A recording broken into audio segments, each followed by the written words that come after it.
Twelfth का physics है आपका चैप्टर फर्स्ट। पार्ट का नाम है आपका वैद्युत आवेश तथा वैद्युत क्षेत्र यानी electric charge and electric field. सबसे पहले स्थिर वैद्युतिकी के बारे में आप पढ़िएगा कि स्थिर वैद्युतिकी क्या है। आपको पता चले कि इसमें स्थिर आवेश तथा उसके प्रभावों का अध्ययन किया जाता है तो उसको स्थिर वैद्युतिकी कहा जाता है। खास करके चार्ज यानी आवेश के बारे में हम लोग पढ़ेंगे इसमें। और यहाँ पे स्टार्ट ही हो गया है कि वैद्युत आवेश क्या है। जब दो पदार्थों को आपस में रगड़ते हैं तो ये पदार्थ हल्की हल्की वस्तुओं को आकर्षित करने लगते हैं। तो ऐसी स्थिति में पदार्थ या तो आवेशमय हो जाता है या तो वैद्युतमय हो जाता है। तो उसी को हम लोग क्या कहते हैं, आपका विद्युत आवेश कहते हैं। ठीक है, उदाहरण के तौर पे कांच का छड़ या रेशम, यानी जब किसी भी दो पदार्थों को आपस में जब आप रगड़ते हैं तो वहाँ पे आवेश उत्पन्न होता है। ठीक है, नोट में यहाँ पे लिखवाया गया है कि किसी वस्तु पर इलेक्ट्रॉन की अधिकता या कमी को विद्युत आवेश कहा जाता है। किसी भी चालक में इलेक्ट्रॉन की अधिकता या कमी को विद्युत आवेश कहते हैं। दो प्रकार का होता है, धनावेश और ऋणावेश। सबसे पहला, यदि वस्तु में इलेक्ट्रॉन की अधिकता होती है तो ऋणावेशित हो जाएगा। क्यों? क्योंकि इलेक्ट्रॉन पर माइनस होता है और ज़्यादा इलेक्ट्रॉन हो जाएगा माने ज़्यादा माइनस हो जाएगा तो वो ऋणावेशित हो जाएगा। यदि वस्तुओं पर इलेक्ट्रॉन की कमी हो जाती है माने माइनस चला गया तो वो क्या हो जाएगा, धनावेशित हो जाएगा। आवेश के प्रकार यानी टाइप ऑफ चार्ज। आवेश मुख्यतः दो प्रकार का होता है, एक होता है धनावेश जिसको पॉजिटिव चार्ज बोलते हैं, एक होता है ऋणावेश जिसको नेगेटिव चार्ज बोलते हैं। ठीक है, पॉजिटिव चार्ज क्या है तो इलेक्ट्रॉन की कमी, इलेक्ट्रॉन माने माइनस कम हो गया तो धनावेश है। इलेक्ट्रॉन की अधिकता को हम लोग क्या कहते हैं, आपका ऋणावेश। फिर नोट में यहाँ पे बताया गया है कि समान आवेश धनावेश एवं धनावेश या ऋणावेश और ऋणावेश एक दूसरे को क्या करेंगे, प्रतिकर्षित करेंगे। माने समान आवेशों में जो प्रतिकर्षण होता है, ठीक है, एक जैसा प्लस प्लस लाइएगा तो वहाँ पे आकर्षित नहीं होगा, लेकिन विपरीत आवेश धनावेश और ऋणावेश एक दूसरे को आकर्षित करते हैं। इसका मतलब यही हुआ जो कि ऑब्जेक्टिव में पूछता है कि समान आवेश में हमेशा प्रतिकर्षण होता है और विपरीत आवेश में प्लस माइनस कीजिएगा तब आकर्षित होगा, तब खींचिएगा। जैसे बैटरी में प्लस माइनस जोड़ते हैं तब मैंने करंट आता है। अब देखिए वैद्युत आवेश का मात्रक, यूनिट ऑफ इलेक्ट्रिक चार्ज। एमकेस पत्ती सबसे पहले क्या होता है, एमकेस पत्ती मीटर किलो सेकेंड वाला पत्ती में इसका मात्रक कूलम होता है। बीमा आपका होता है 80। आई बराबर होता है क्यू बट्टा टी, तो क्यू बराबर हो जाएगा आई इंटू टी हो जाएगा। क्यू आई यानी विद्युत धारा को एम्पियर कहते हैं, इसको सेकेंड कहते हैं। एम्पियर सेकेंड को ही कूलम कहा जाता है। ठीक है, अब देखिए वैद्युत आवेश संरक्षण का नियम। इस नियम के अनुसार आप आवेश को न तो उत्पन्न कर सकते हैं न ही इसका नाश कर सकते। आवेश रियल में न तो उत्पन्न होता है न तो नाश होता है, बल्कि वो एक प्रकार के आवेश को दूसरे प्रकार के आवेश में केवल परिवर्तित कर देता है। तो उसी को हम लोग आवेश वैद्युत आवेश का संरक्षण का नियम कहते हैं। माने आवेश को आप न तो उत्पन्न कर सकते हैं न ही इसका नाश करते हैं, बल्कि इसका ट्रांसफर कर सकते हैं एक पदार्थ से दूसरे पदार्थ में।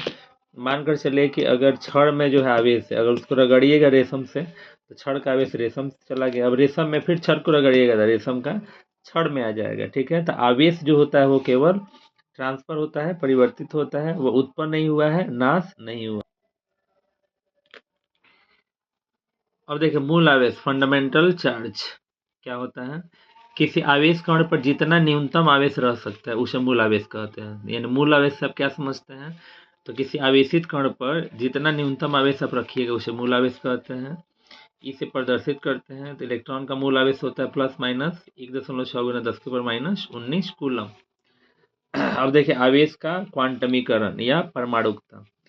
आवेश को अनिश्चित रूप से विभाजित नहीं कर सकते हैं। ठीक है, किसी आवेशित कण का आवेश या तो प्लस माइनस 1 इलेक्ट्रॉन होगा, 2 होगा, 3 होगा, डॉट डॉट हो जाएगा, हो सकता है, लेकिन इसकी भिन्न रूप कभी भी नहीं हो सकती। इसे ही आवेश का क्वांटमीकरण या परमाणुकता कहा जाता है। जैसे एग्जाम में पूछता है कि आवेशों का क्वांटमीकरण क्या है, तो कहिएगा कि आवेश को किसी भी रूप से विभाजित नहीं कर सकते हैं।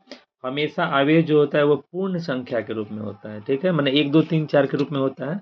अब सोचिएगा आधा हो जाए, 1.5 हो जाए, 2.5 हो जाए तो नहीं होगा, क्योंकि आप आवेश को माने इलेक्ट्रॉन को आप तोड़ नहीं सकते हैं। ठीक है, इसीलिए उसी को क्वांटमीकरण या परमाणुकता कहा जाता है। अब यहाँ पे आता है कूलम का नियम, यानी Q1 तथा Q2 दो आवेशों को एक दूसरे से 8 दूरी पर रखिएगा तो उसके आकर्षण और प्रतिकर्षण बल के संदर्भ में कूलम साहब एक नियम दिए थे जिसे कूलम का नियम कहा जाता है। ठीक है, यहाँ पे लिखा गया है कि इस नियम के अनुसार दो स्थिर आवेशों के बीच लगने वाला वैद्युत बल जो होता है, वैद्युत बल आकर्षण या प्रतिकर्षण जो होता है, उन आवेशों के परिमाण के गुणनफल का समानुपाती होता है या तो बीच की दूरी का व्युत्क्रमानुपाती होता है।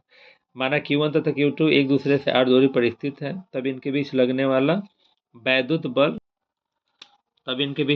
विद्युत बल यानी F इज प्रोपोर्शनल टू, यहाँ पे समानुपाती है तो F इज प्रोपोर्शनल टू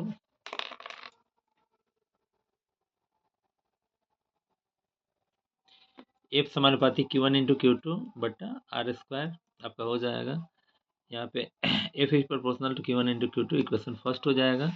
समानुपाती हटाए तो एक नियतांक किया है, यहाँ पर आपका 1/r² हो जाएगा समीकरण 2। मैंने समीकरण 1 में दोनों आवेशों के गुणनफल का समानुपाती होगा या तो बीच की दूरी का वर्ग का व्युत्क्रमानुपाती होगा, 2 हो जाएगा। वायु अथवा निर्वात के लिए k का मान 1/4 पे ऑप्शनल नॉट होता है, जहाँ पे ऑप्शनल नॉट जो होता है यहाँ पे ई नॉट, यहाँ पे 0 नीचे रहेगा नॉट। और निर्वात में विद्युतशीलता होती है F बराबर 1/4 पे ऑप्शनल नॉट, k का मान यहाँ पे रख दिए हैं इतना। पुनः वायु अथवा निर्वात के लिए, ठीक है, k का मान 9 × 10⁹ न्यूटन मीटर स्क्वायर, ठीक है, प्रति कूलम स्क्वायर करके होगा आपका न्यूटन। यदि दो बिंदु आवेश किसी कुचालक माध्यम जैसे कागज, मोम, कांच में स्थिर होता है, तब वहाँ पे क्या हो जाएगा 1/4 पे ऑप्शनल नॉट के, यहाँ पे इतना इक्वेशन 4 हो जाएगा।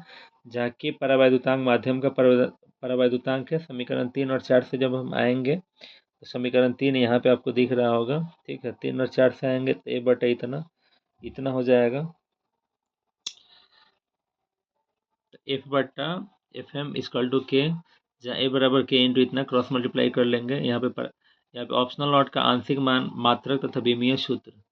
आंशिक मान, इसका मान जो होता है 8.85 × 10⁻12 होता है, 2 नहीं होता है, ठीक है। इसका बीमा निकाल लेंगे, इतना हो जाएगा।